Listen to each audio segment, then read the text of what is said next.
What's up everyone, Trent here from Fortress of the Nerds, and I am with Gem Cosplay Australia, the lovely Julia, and where have we just come from? A premiere of Ready Player One. That's right, the Sydney premiere of Ready Player One. A big thank you to Roadshow Entertainment for having us as a special guest. We feel very privileged. Oh, very, very privileged. Yep, we're super happy. But yeah, so much to talk about. So much. We're buzzing. We saw it last night, we're still buzzing from the movie. Spielberg's back at his best, and yeah, as always, welcome to the Fortress. So Ready Player One, what's it all about? Well, it's set in a dystopic future of 2045. In Ohio. In Ohio, yeah. Yeah, I wouldn't expect Ohio. But it was a good setting for it. It's for those of you who don't know, this is based off a book called Ready Player One from 2011, I think it was, in the 2000s at some point, by Ernest Cline, and Spielberg was that inspired by it. He thought it was a really good commentary on how technology can integrate into our lives and take over.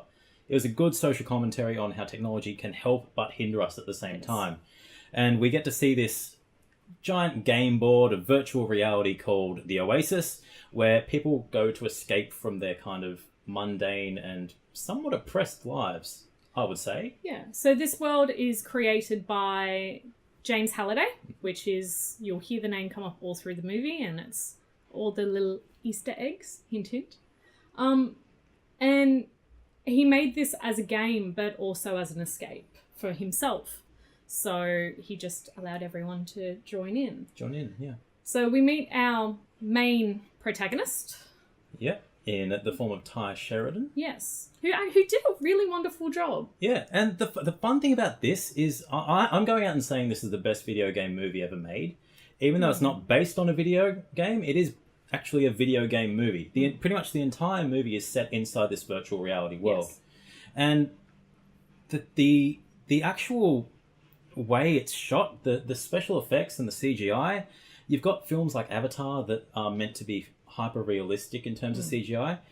This, I think, is better than that, because even though it's a video game movie, you get to see all these different characters. Like, you get to see Michael Bay's Ninja Turtles, even though they're terrible. You get to see Batman's and Batgirl. Yeah, Batman climbing a mountain. Yeah, and the Battletoads. There's just so many Easter eggs. But even when the effects look at their worst, you automatically just assume that because it's a video game movie, that's how a video game would look like. That's how it should look. I don't think any visual effects can be complained about in this movie. You've got just so much detail going on in every scene to build these worlds that, yeah, Tye Sheridan's main character, yes, he looks like an alien, but it doesn't feel out of place, and you don't feel like you're looking at an alien.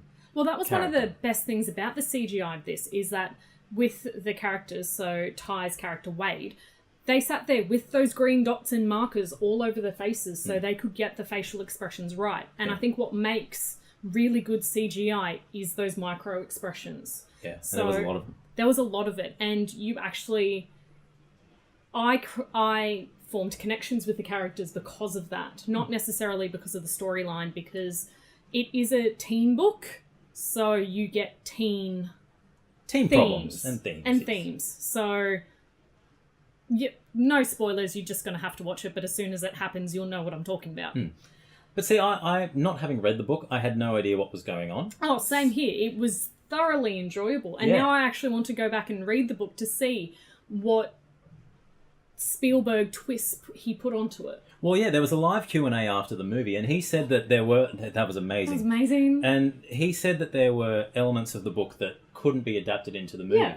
But there was also those references that he loved personally that he wanted to put in the movie and Tye wanted in the movie. Yes. And going in at a blank slate perspective, I'm sure you looked at me and I looked at you several times in the screening, and we both just had giant smiles on our faces at what we were seeing. Yeah, it was thoroughly enjoyable. Yeah, when we saw, like, spoiler alert, when we did see one of the scenes in The Shining, you were petrified because you knew what was coming. I knew what was coming, so I was pissing myself laughing along with majority of the rest of the audience, and then getting death stares from the other rest of the audience because I'm going... Yeah, but it was one of those things where even though it's taken from another movie, you can appreciate the homage, you get to see what's going on, you know what's going to happen, the characters don't.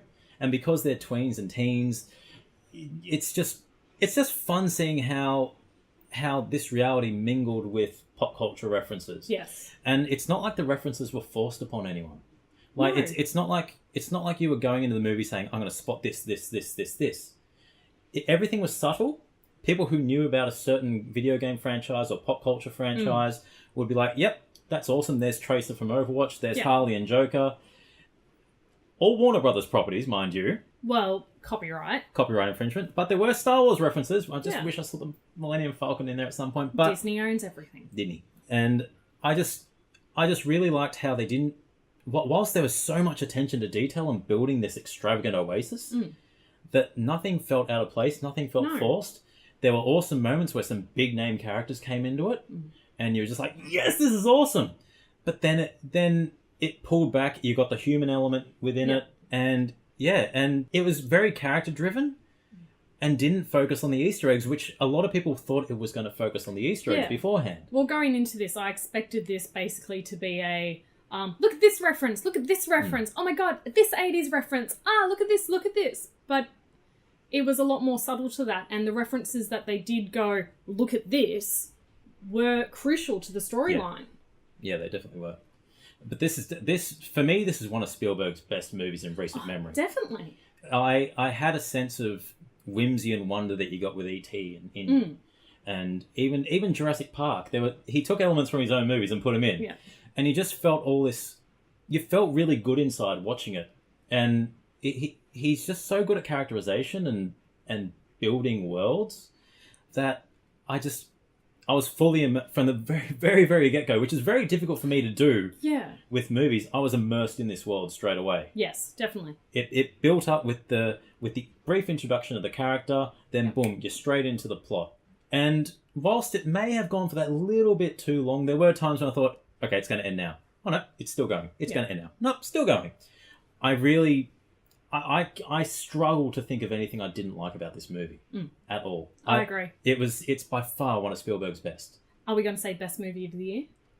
I'm going to say, oh no, because Infinity War is coming up. I can't say that before Infinity War. Damn, I thought I'd get him. No, but it will definitely favorite non-Marvel movie. Probably. Yeah. Most likely. But if this doesn't win an award for best visuals, I'll be amazed. Because it just was the cinematography and the scope, even though a lot of it's CGI, nothing looked out of place. The CGI didn't look terrible. Even the realistic backdrop of 2045 Ohio.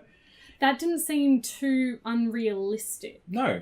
It was urban slums, essentially, also known as the stacks in the movie. But it looked like it...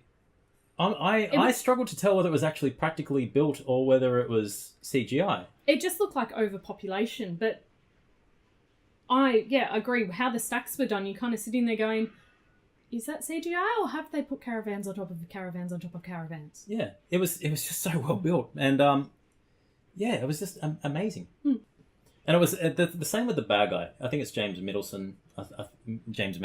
He played the bad guy in Rogue One. I've just had a name blank at the moment, but we'll get there anyway. He was a good villain. Comedic elements, but also you had that sinister undertone where you thought, oh god, he might actually, go crazy and kill someone. But yeah, I cannot fault it. You had Simon Pegg in it in a crucial role, but ultimately nothing.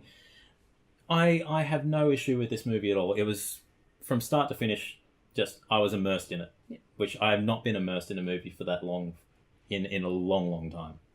So yeah, from us, what would you give it out of 10? Oh, I'd give it a solid 9. Yeah, solid 9 for me as well. Yeah. Absolutely awesome. That's a 6. That's a 9. Yeah, so definitely a must-see movie for our first movie review from... Fortress of the Nerds. Fortress of the Nerds. It's so exciting. So exciting. So definitely a thumbs up from us. Definitely go see it. Big thank you again to Roadshow for having us. Hopefully we get to do it again. And hopefully. Yeah, just keep an eye out on Fortress of the Nerds. And as always, I'm Trent. I'm Julia. And as always, welcome to the Fortress.